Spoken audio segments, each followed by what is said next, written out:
নেককে ফজরের নামাজ কোনোদিন পড়ে নাই যে আর কালকে পড়বে না যে নেক সে এখানে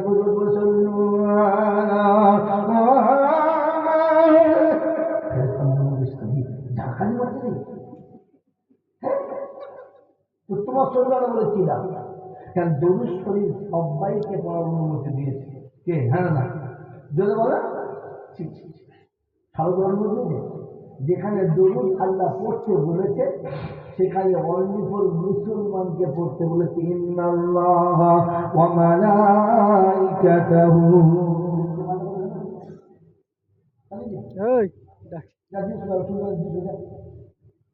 ইন্নাল্লাহ ওয়া মালাইকাতাহু ইউসাল্লুনা আলান নবী ইয়া الذين آمنوا صلوا عليه وسلموا تسليما। আল্লাহ দরুদ শরীফ পড়ে ফেরেশতারা দরুদ পড়ে মুমিন তুমি দরুদ পড়বে। আমি আল্লাহ পাক ফেরেশতা পাক মুমিন পাক পাক দরুদ তার মুখেই থাক। মদগতকে পড়তে বলে নাই, বিড়িখানেওয়ালা মানুষকে পড়তে বলে নাই। খ্রিস্টানের মতো সারা জীবন সেজে বসে আছো, তোমাকে দরুদ পড়ার অনুমতি নেই রে বন্ধু। দরুদের অনুমতি হলো তার, মুসলমান নামটা হলো যার। আল্লাহ ভাইরা গোটা হাওড়া জেলার মানুষ যদি একসঙ্গে গিয়ে উলুবেড়িয়া রোদে দাঁড়িয়ে পড়ে মুসলমান বলে চেনা যাবে। বলে কারোর প্যান্ট পরা, কারোর শর্ট প্যান্ট পরা, একটার মাথায় টুপি তো 40টার মাথায় টুপি নেই। একটা মুসলমানের গায়ে সুন্নতি পাঞ্জাবি নেই, সব কটা মুসলমান বোঝা যাবে। কথা বলেন না যাবে না। কিন্তু মাদ্রাসার যত ছেলে আছে একসঙ্গে তুলে দেন। বাউরি দেখলে বলবে মুসলমানের বাচ্চা যাচ্ছে, মুচি দেখলে বলবে মুসলমানের বাচ্চা যাচ্ছে, বলে পাক্কা বেঈমানও দেখলে বলবে মুসলমানের বাচ্চা যাচ্ছে। আর মুসলমানের একটা নিজস্ব ইউনিফর্ম আছে, আপনার কাছে আছে? কথা খালি ধরু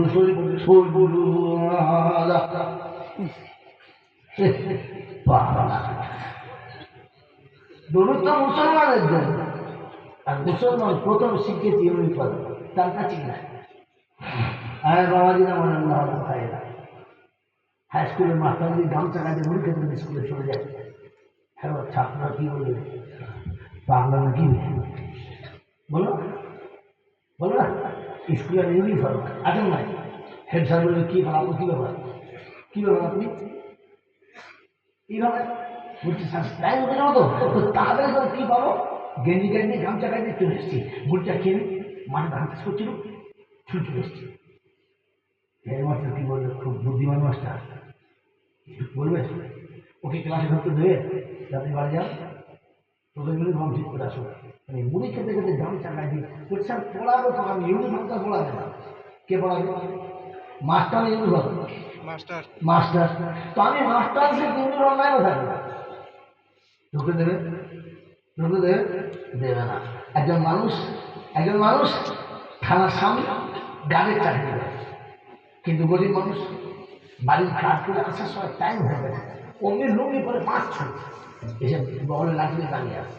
বড় বড় বাড়ি যদি গামছা বলে গেলে তুই ভালো করে চলে এসেছি, ঠিক করতে বলে আজকে লুঙ্গি চাই না, দাঁড়া দেবে? দেবে তো? থানার সামনে গার্ড দাঁড়াতে দেয় না, স্কুলের সামনে মাস্টার দাঁড়াতে দেয় না, তুমি খোদার সামনে গামছা পূজা লুঙ্গি যাবে চলে দিবে। জোরে নামাজ পড়তে চলে এসে লুঙ্গি করে গামছা লাগবে, জামা বলে না খুব গরম তো ঝেড়ে দিয়ে যাওয়া যাবে। তুমি যাও নিয়ে আসে না, এসে মসজিদে ঢুকে এড়ে গুলো দিচ্ছে। তারপর কোথায় টুপি? মনে তো 14 বছর টুপি কিনে মেম্বার জমা দিতে এসে টুপি ঘুরছি। এখন টুপি কেনার পয়সা নেই, আর এমন টুপি কিনে দেখাবার কোন জায়গা নেই। ছি ছি ছি ছি, তোমার দল করে চলেছে। আগে মুসলমান হও, পরে দল শুরু করেছে। এই জন্য কোনো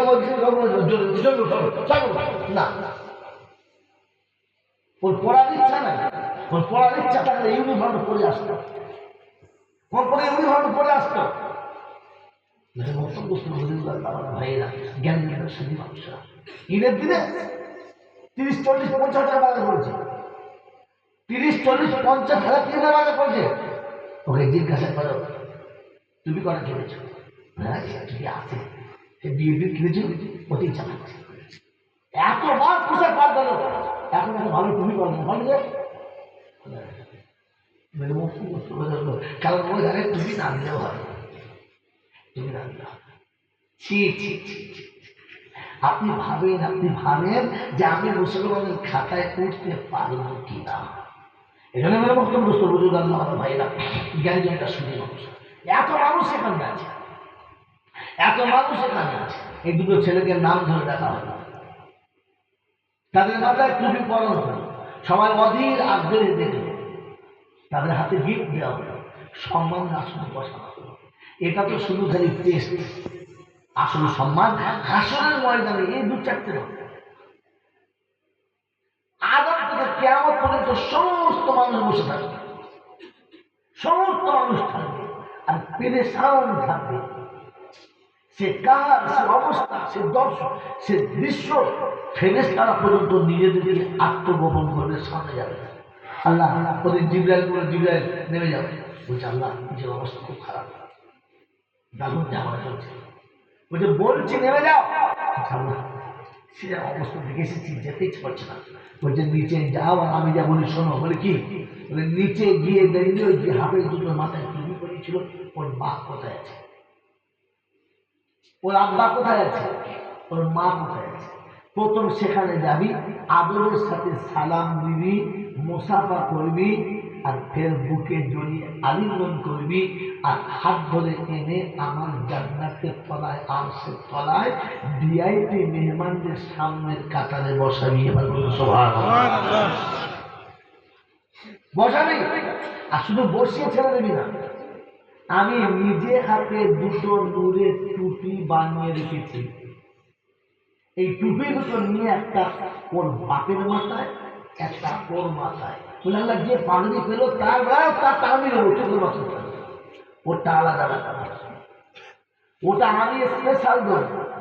আগে এটা দিয়ে যা পাওনার কারণ বলে শোন, তুই যেমনি করে গান হেরাতে গিয়ে আমার নবীকে বুকে জড়িয়ে ধরেছিলিস, ঠিক ওইরকম করে ওর ছেলে যদি মাদ্রাসা থেকে ফিরে গেছে, বাপ আদরে বুকে জড়িয়ে ধরেছে। 1 বছর আমার ছেলে বাইরে ছিল, সময় ভালো খেতে পাই নাই, সময় ঢোকাতে পাই নাই, সময় পরনের পোশাক পাই নাই, আমাদের খেতে কষ্ট হয়েছে। বাচ্চা আমার আলু চানার ডাল দিয়ে ভাত খেয়ে নিয়েছে, আর বাচ্চাকে বুকে জড়িয়েছে। ওরে বোকা, তুই নবীকে জড়িয়েছিস, ওর নবুয়তের আসনকে জড়িয়েছে, অতএব দুজনের মর্যাদা সমান দিলাম। তুই যেমন নবীকে বুকে জড়িয়েছিলিস, তেমনি হাফেজের বাপ আমার বুকে জড়িয়ে নেয়। মেরে বক্তব্য আল্লাহ জ্ঞানীজনটা শুধু এদের যখন বসাবে, আর মুখের টুপিয়ে বসাবে, তো বলা যে জব্বাহু আফজালুল শামসি, সূর্য সেদিন এখন একটা, সেদিন 70টা মুখ হবে, জমিন তামার মতো পুরে লাল হবে, আর মানুষ নিজের ঘামের সাগরে নিজেই ভেসে যাবে। আল্লাহ পাক রব্বুল আলামিন বলেন, এদের মাথার উপরে সূর্য হবে, তাতে তাপ থাকবে না, এদের পায়ের তলায় জমিন থাকবে এক বিন্দু, এক পয়েন্ট গরম থাকবে না, এরা আরামে বসে থাকবে। হাসরবাসী জিজ্ঞাসা করবে, আল্লাহ কয়েক লক্ষ টাকা খরচা করে যাদের ছেলে ব্যারিস্টার হলো, ওদের বাপরা কি পেল? যাদের ছেলেদেরকে মানুষ করতে গিয়ে কয়েক লক্ষ টাকা খরচা করে ডাবল ইঞ্জিনিয়ার করলো, ওদের বাপের কি হলো? তো বলছে গিয়ে দেখে লাল ঘরে মার খেয়ে পিঠ জ্বলে গেল। আল্লাহ অপরাধ, আল্লাহ অপরাধ, এই জন্য অপরাধ। আমি পড়তে বলেছিলাম আমার কালাম, আর ও পড়েছিল যেটা শয়তানের গোলাম। কারণ এখানে যতক্ষণ ছিল মুসলমান, এখান থেকে বাইরে যারা ছিল সব নামে মুসলমান, আসলে হনুমান। বন্ধু আপনি ভেবে দেখেন, কারণ একজন এলএলবি পাস করতে, একজন ওকালতি পাস করতে মোটা মোটা বই অনেকগুলো পড়তে হয়, তাই না? কিন্তু শিখতে পড়তে হয় না? এই এতগুলো ওকালতির বই যদি সারা রাত করে পড়ে 10 বছরে, কটা কিভাবে কিছুই পারে না, পারে পারে না। কিন্তু কোন হাফেজ যদি রাতের অন্ধকারে কোরআন তেলাওয়াত করে আর নামাজি করে তো কোরআন শোনাচ্ছে ইয়া আইয়ুহাল মুযাম্মিলু কুমিল লাইল নিসফাহু আবিনকুস মিনহু কালিলা আও জিদ আলাইহি ওয়া রাত্তিলিল কুরআনা তারতিলা। ও কামলিওয়ালা চাদরওয়ালা আর ঘুমালে হবে না, দুনিয়া যখন ঘুমিয়ে গেছে তুমি তখন ঘুমাও না, দাঁড়িয়ে করো তেলাওয়াতটা, আমি আল্লাহ আমার শোনাও না, এটাই আমার ঘোষণা। ও বাবজিরা কুলে আর সোনার চাঁদ বন্ধুরা, আমার সোনামণি মায়েরা বোনেরা, ঈশান নামাজে দাঁড়িয়েছো রাতের অন্ধকারে, তাই কোরআন শুনিয়ে দিয়েছে ওয়াকিমিস সালাতি তরফাইন নাহারি ওয়া যুলফান মিনাল লাইল ইন্নাল হাসানাতি ইউযহিবনাস সাইয়্যাত যালিকা যিকরা লিয-যাকিরিন। রাব্বুল জালাল শোনাচ্ছে আমার বন্ধুরা, আমার আল্লাহওয়ালা ভাইরা, 13 পারের সূরা হুদের মধ্যে আল্লাহ পাক 113 নম্বর আয়াতে শুনিয়েছেন, ও বিশ্ববাসী শুনে রাখো, ওয়াকিমিস সালাতি তরফাইন নাহারি ওয়া যুলফান মিনাল লাইল। পৃথিবীর সূর্য যখন উদয় হবে তুমি আমার সামনে সেই দায়রত হবে, সূর্য যখন ডুবতে যাবে তখনও তুমি আমার সামনে পাবে।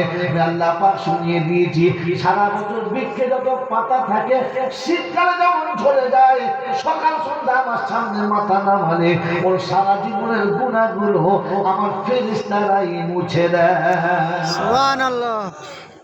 ওয়াজুলাফাম মিনাল লাইল, রাতের অন্ধকারে আমার সামনে যখন দাঁড়িয়ে যায় আল্লাহ বলে ফেরেশতারা ওকে জান্নাতে যাওয়ার রাস্তাটাকে পরিষ্কার করে দেয়। বললে হুজুর নমুনা কোরআন বলছে দেখ চল বোকা ঘাবড়াস না।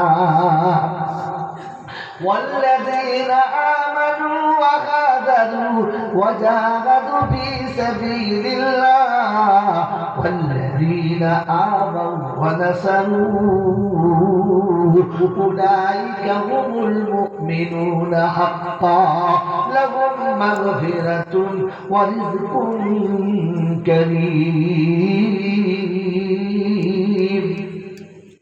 কুলিয়ার বন্ধুরা রাখো, কথা যদি গায়ে লাগে ফেলে দিও না, নিম পাতা তেতেও হলেও ভালো আছে, পোকা লাগে যদি বলে না, আর মিষ্টি পাতা যতই লাগো। الذين آمنوا وهاجروا وجاهدوا في سبيل الله, আমি ইমানদারের সার্টিফিকেট কাদের দিলাম, আমি ডাক্তার যারা আমার কাছে দাঁড়িয়ে থাকতে দেখতে পেলাম, যারা আমার সামনে দাঁড়ায় যাবে দেখতে পেলাম। আল্লাহ কোথায় দাঁড়ানো, মসজিদে না মাদ্রাসায়, দিল্লি না আজমিরে, আল্লাহ আল্লাহ পাথর চাপিয়ে যাবো দাতা বাবার ওখানে, তো কোরআন শুনিয়ে দিয়েছে ইয়া ইবাদি আল্লাযীনা আমানু, শব্দ রাখবেন, ইয়া ইবাদি আল্লাযীনা আমানু ইন্না আরদি ওয়াসিয়াতুন ফাইয়া ফা'বুদুন কুল্লু নাফসিন যায়িকাতুল মাউত সুম্মা ইলাইনা তুরজাউন। কোরআন শরীফের পারা নাম্বার 21, সূরার নাম সূরা আনকাবুত, আয়াত নাম্বার 52, 52 নম্বর আয়াতে ডান দিকের পৃষ্ঠার উপর থেকে 3-4 লাইনের নিচেতে আল্লাহ পাক বলিয়া আমার বান্দা ইমানদার যারা তোমরা শোনো, দুনিয়া অনেক বড়, আর আমি যখন যেখানে ডাকবো তোমায় ওইখানেই দাঁড়িয়ে পড়ো। দোকান চালাচ্ছ, খদ্দেরের খুব ভিড়, অসুবিধা, আল্লাহ পাক শোনাচ্ছেন আমার ডাক শুনে যারা চলার পরে কোনো বাধাটা মানে না। আমার ভাই যারা বেত সন্তুষ্ট হয়েছে, আমার তরফ থেকে ঘোষণা, আমি আল্লাহ সব কিছু বানিয়ে দেওয়া, বরকত তাতে এত বাড়াবো, কোনোদিন তাতে কষ্ট হবে না। ওয়াদা কার? আল্লাহ। বিশ্বাস থাকবে ইনশাআল্লাহ? থাকবে ইনশাআল্লাহ? তাহলে চলুন চলে যাই, আয়াতটা শেষ অংশে আল্লাহ শোনাচ্ছেন এরা হলো খাঁটি মুমিন। কি পাবে? লাহুম মাগফিরাতুন ওয়া রিজকুন কারীম। বলতে পারতেন হুম মাগফিরাতুন, কিন্তু তারা বললেন লাহুম মাগফিরাতুন। লাভ এনে তাকিদ বাড়ালেন আর জোর করে বললেন অবশ্যই আমি তাদেরকে ক্ষমা করে দেবো। বলেন যাদের আল্লাহ ক্ষমা করে দেবে, কিছু রেখে ক্ষমা করবে না, সবটা করবে? যদি বলেন সবটাই করবে, লাহুম মাগফিরাতুন, আমি তাদের সব ক্ষমা করে দেবো। যারা সকালে সন্ধ্যায় আমার কাছে এসেছে, দিনের দুপুরে রাতের অন্ধকারে আমার কাছে এসেছে, আমি তাদের সমস্ত গুনাহ ক্ষমা করে দেবো। ওয়া রিজকুন কারীম, আর ইজ্জতের সঙ্গে খাওয়াবো। তার সাথে নিচে রাখো, নিচে রাখ, টেবিলে রাখ, বস করে বসার জায়গা নেই। কিরকম খাওয়া বলে? কিরকম বলে? ইজ্জতের সঙ্গে খাওয়াবো, নমুনা দেখে না। আমার আল্লাহ ভাইরা জ্ঞানীজন না শুনি মানুষরা শুনেছেন, বাপ মরে গেছে, আত্মীয় স্বজন মরে গেছে, হাই স্কুলে যত ছেলে আছে সবাইকে ডেকে দাওয়াত করেছে, শুনেছেন? কথা বলে আরে বাচ্চা খাওয়ালে, স্টুডেন্ট খাওয়ালে কিন্তু নেকি হয়, তো কলেজের ছেলেরা কি করেছে, হাই স্কুলের ছেলেরা কি করেছে? কোনোদিন কোন হাই স্কুলের ছেলেকে কেউ নেমন্তন্ন করে খাওয়াই নাই যে তোরা খাওয়ার বাপ জান্নাতে না। কিন্তু আল্লাহ পাক বলেন শোন, মুসলমানের বাচ্চাকে দাওয়াত করবি, মাদ্রাসায় যাবি, হাঁটু করে বসবি, সালাম দিবি আর বলবি হাফসা দেবদাসের ছেলে আমার বাড়িতে পাঠিয়ে দেবে, একটু ভালো মন্দ খেয়ে আসবে, আমার বাপের সর্বনাশ করে আছে, এই না আমার বাপের জন্য দোয়া করে আসবে। কি হ্যাঁ না বলেন? হ্যাঁ, ওর হাফেজ আর খাবে না, গুঁজে গুঁজে খাওয়াবে, আর পিস দেবো আর খাবো না বাবা একটা না। হাফেজ সাহেব 450 সুরা, তাকে মোটামুটি রসগোল্লা দেখাচ্ছে, বাড়ির চোখে হতো, ওই একটা বলবো দেখে ফেলতো, ডাক্তার কাছে খেলেই হতো, কিন্তু 450 সুরা পিয়ারা হয়ে ক্ষমতা নিয়ে যাওয়ার ক্ষমতা যার, আখিরাতে দাম তার।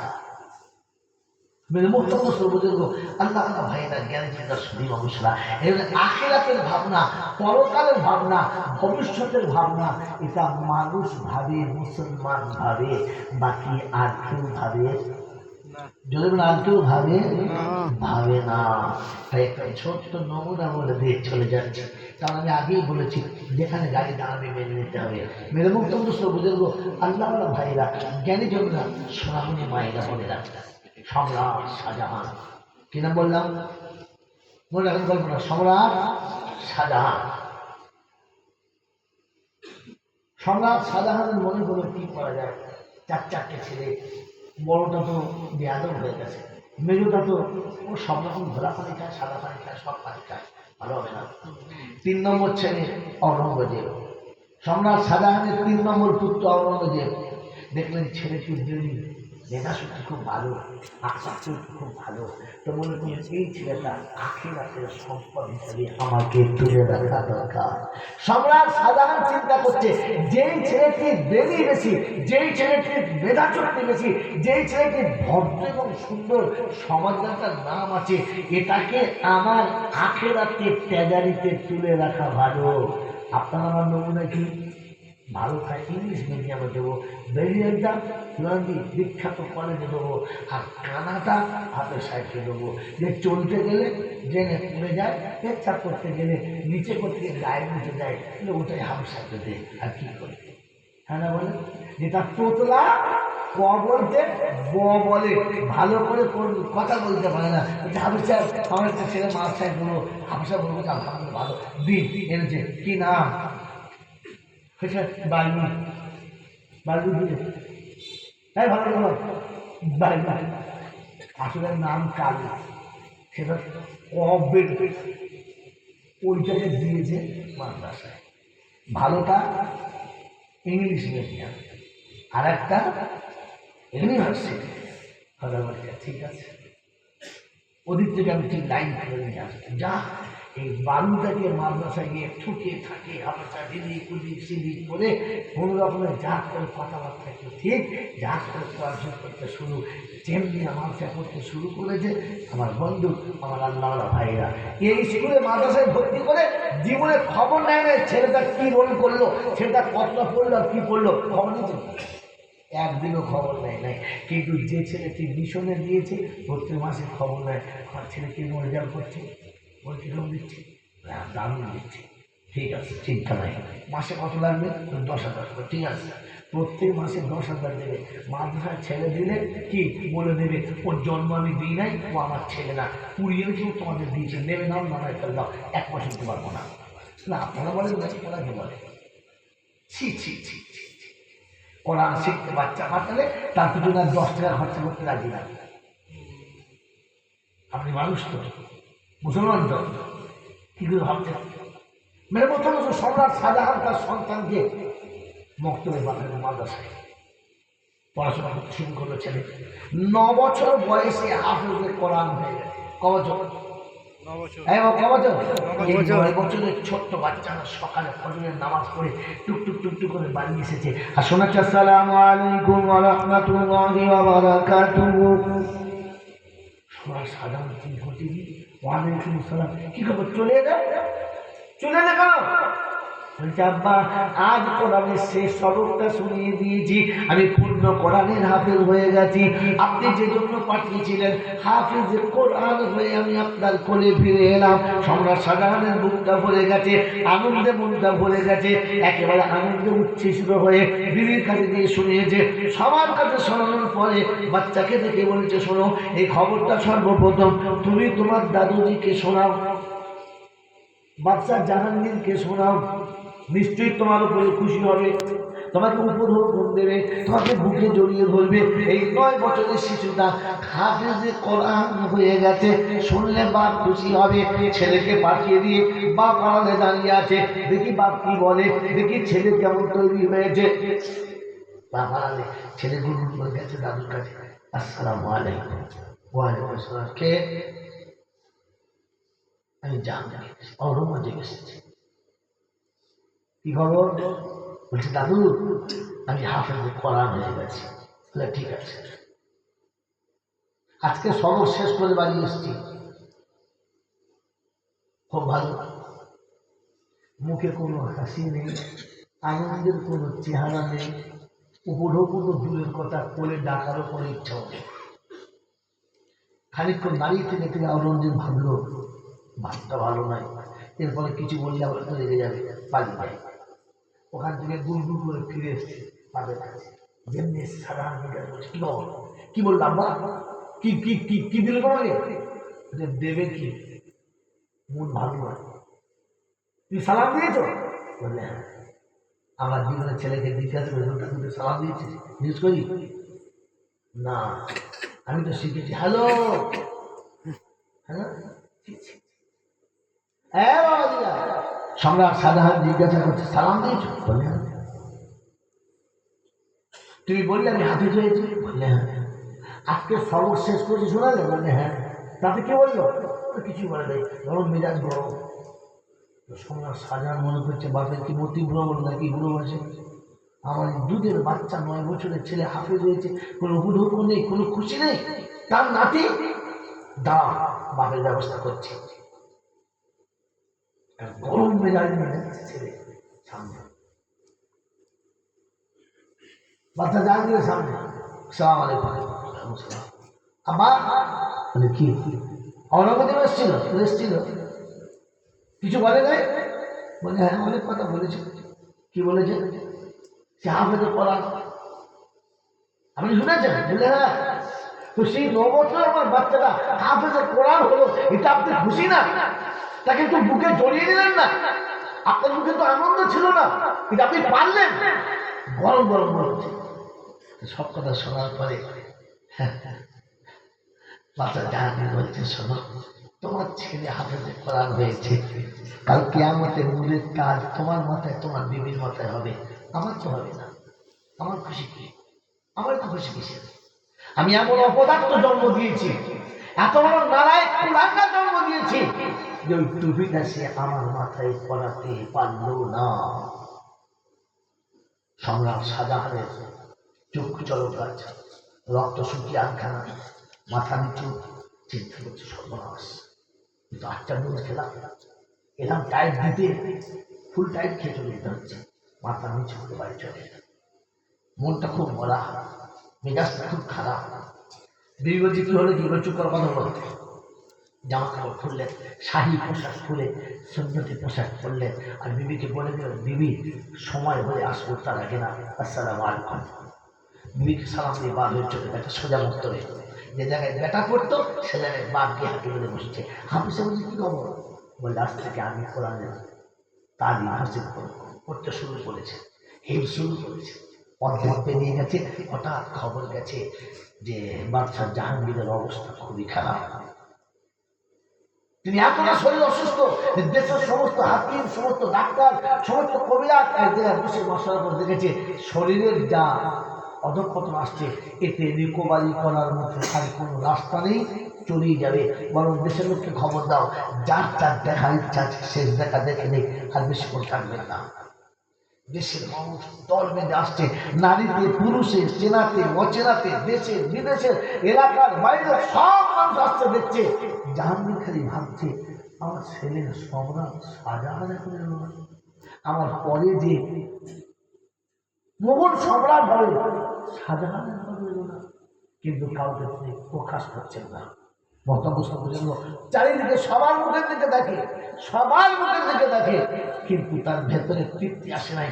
সবাই ভাবছে বাচ্চাগুলো কাউকে খুঁজছে, কাউকে দেখতে চাচ্ছে, কে আছে নাই, কার কথা বলতে চাচ্ছে, এই অবস্থায় জিজ্ঞাসা করতে পারছে না। যত দিন যাচ্ছে শরীর তত খারাপ, যত চিন্তা করছে তত শরীর খারাপ, একেবারে শেষ পর্যায়ে চলে গেছে। মরণের ঠিক 3-4 দিন আগে প্রভাতে ফজরের নামাজ পড়ে সম্রাট শাহজাহান, তখন সম্রাট হন নাই, 2 বছর কেবল সম্রাট হবে, তিনি আস্তে আস্তে আস্তে আস্তে সুন্নতি পোশাকে বাপের পায়ের কাছে দাঁড়িয়ে আদরে বললেন আসসালামু আলাইকুম ওয়া রাহমাতুল্লাহি ওয়া বারাকাতুহু। বাদশাহ জাহাঙ্গীরের দুটো চোখ দিয়ে দরদর করে পানি গড়াচ্ছে, আর বলছে এত নিষ্ঠুরী হতে পারলে, এতটা নিষ্ঠুরী হতে পারলে, এছাড়া দুনিয়ার মানুষ দেখে গেল এই শয্যায় পড়ে থাকা পিতাকে দেখতে আসার মতো সময় হলো না, এত ব্যস্ত, মসনদে বসবি এই তো সব, তো তোকে চাইতে হবে। আমি যাওয়ার আগে বলে যাচ্ছি মসনদে বসার দায়িত্ব তো, এই মসনদের গরমে এতটা গরম হলি বাপটাকেও ভুলে গেলি, হাই রে যার জন্য আমি এত কিছু করলাম আমাকে ভুলে গেলি। মনে যত রকম দুঃখ ছিল সব বলছে, আর চোখ দিয়ে পানি দরদর গড়াচ্ছে, বলছে শোন এই শেষ সময় আমি তোর মতো অকৃতজ্ঞ সন্তানের মুখ দর্শন করতে রাজি না, চলে যাও বলে মুখটা ঘুরিয়ে দিয়েছে। সম্রাট শাহজাহান চলে যায় নাই, দাঁড়িয়ে আছে। বাপ যখন ঠান্ডা হয়ে গেছে তখন আস্তে করে পায়ের কাছে বসে বলছে বাবু আপনি আমার উপর যে অনুতপ্ত হচ্ছেন এটা বাঞ্ছনীয়, আমি ভাবনা আপনি ঠিকই বলেছেন, আপনি ঠিকই বলেছেন আব্বা, আপনার কোনো কথাটা ভুল না। তবে আমি যে আপনাকে কেন দেখা করতে আসতে পারি নাই এটা জানলে নিশ্চয়ই আপনি আমার উপর রাগ করবেন না, মনে ক্ষুণ্ণ হবেন না। কি শোনাবে আমাকে, কি গল্প শোনাবে তুমি আমাকে? বলছি আম্মা আপনি একদিন আমাকে বলেছিলেন না অপদার্থ জন্ম দিয়েছি, কুলাঙ্গার জন্ম দিয়েছি, যে আমাকে কিয়ামতের ময়দানে নূরের তাজটা পড়াতে পারলো না। আমার আল্লাহ ভাইরা সম্রাট শাহজাহানের চোখ দিয়ে দরদর করে পানি আসতে বলছে আব্বা সেদিন ঘর থেকে বার হয়ে মক্তবে ভর্তি হয়েছিলাম, আর আজকে সবক শেষ করে আপনারা দেখা করতে এলাম। যতবার খবর কাছে লোকজন যাচ্ছে আর বলেছে বাচ্চার খুব শরীর খারাপ, আমি ততবার ঝরঝর করে কেঁদেছি, কোরআনের পাতার উপরে আমার চোখের পানি পড়েছে। আল্লাহকে বলেছে আল্লাহ আমার বাপের মরার আগে আমাকে হাফেজে কোরআন করে দাও, তবে তুলবে আমি যেন মরার আগে বাপের কানের কাছে শুনে দিতে পারি আব্বা গো তুমিও নূরের তাজ করার যোগ্য হয়ে গেছো। আমি এই জন্য আসতে পারি নাই যে তখন আমার সবক শেষ হয় নাই, আজকে আমি কোরআনের শেষ সবক শুনিয়ে আপনাদের কোরআন হয়েছে আপনার কাছে এসেছি। এবার আপনি গর্ব করে কবরে যেতে পারেন যে আপনিও নূরের তাজ করার যোগ্য হয়ে গেছেন। বাদশাহ জাহাঙ্গীর পুতিন শাহজাহানকে মুখে জড়িয়ে ধরে কপালে চুমু বলছে, ব্যাটারে জীবনে একটা শুধু স্বপ্ন ছিল, স্বপ্নটা তুই পূরণ করে দিয়েছিস, আমি সব থেকে খুশি, আমি সব থেকে খুশি। এই স্কুলের বন্ধুরা, এই আমরা জেলার বন্ধুরা, আমরা কি আমাদের বাপের স্বপ্ন সাকার করেছি? যে বাপ অন্ধকার কবরে শুয়ে অপেক্ষা করে বসে আছে। অট্টালিকা করেছিলাম সবটা আমি আমার সন্তানকে দিয়েছি, বিল্ডিং বালাখানা করেছিলাম সবটা আমার সন্তানকে দিয়েছি। ওদের সুখের কথা ভেবে আমি অনেক অন্যায় করেছি, অনেক ভুলও করেছি, শুধু ওদের সুখের কথা ভেবে ওদের শান্তির বাতাবরণ বানাতে গিয়ে আমি আমার জীবনের যেখানে প্রয়োজন সব করেছি। আজ আমার বাচ্চা নিশ্চয়ই আমার মুখের দিকে তাকাবে। পেরেছি চলে যাবা বাপের কবরের কাছে দাঁড়িয়ে এক খতম কোরআন শরীফ দাঁড়িয়ে দাঁড়িয়ে পড়ে দিতে পেরেছি। রমজান মাসে 10 খতম কোরআন শরীফ পড়ে বাপের কবরে দিতে পেরেছি। মা, যে মা আমাকে আঁচলে মানুষ করতে গিয়ে শাশুড়ির কাছে লাঞ্ছিত, ননদের কাছে অপদস্থ, পাড়ার লোকের কাছে কত রকমের ঘৃণা লাঞ্ছনা সব বুকে জড়িয়ে নিয়ে সন্তানকে কোলে করে মানুষ করেছে। বাপ ফেলে রেখে চলে গেছে, দাও দাদি তাড়িয়ে দিয়েছে, বাপের বাড়িতে গিয়ে কোনো ঠাঁই পায় নাই, রাস্তায় ভিখারির মতো পরের ঝুঁকিতে ভাঙা হয়ে কিংবা কারোর গোয়ালে গোটা জীবনটা কাটিয়ে দিয়েছে। তবে সন্তানকে বুকের ভেতরে রেখে মানুষ করেছে, সারা জীবন ছেঁড়া খাতাখানি যা ছিল সব বাচ্চাকে জড়িয়ে দিয়েছে, নিজের ঠান্ডাকে থরথর করে কেঁপেছে, কখনো বাচ্চাকে ঠান্ডা রাখতে দেয় নাই। আমি আর আপনি সেই সোনার টুকরো বাচ্চা কখনো মায়ের কবরের কাছে গিয়ে বলেছি, মা শীতের রাতে তুমি আমার গায়ে ব্ল্যাঙ্কেট দিয়ে দিতে, শীতের রাতে তুমি আমাকে খেতা দিতে। আজ আমি সোনার আলোকে শুয়ে আছি, দামি ব্ল্যাঙ্কেটের তলায় শুয়ে আছি, ঘরের ডিসি মেশিন চালিয়েছি, মা ঘরের ভিতরে গরমের দিনে এসি চালিয়েছি, সব পেয়েছি, শুধু তোকে পাই নাই, তাই তোর পায়ের কাছে এসেছি। ওগো আল্লাহ, আমার মাকে তুমি কোরআনের সওয়াবটা দিয়ে দাও। পেরেছি মাকে খুশি করতে, পেরেছি মাকে খুশি করতে। ওরা সম্রাট হয়ে রাজ্য চালিয়ে আখিরাত বলে নাই। আমি তো 2 টাকার বিড়ির মশলার দোকান করে খোদা ভুলে গেছি, সম্রাট ছেলে বসে আছি, মনে হচ্ছে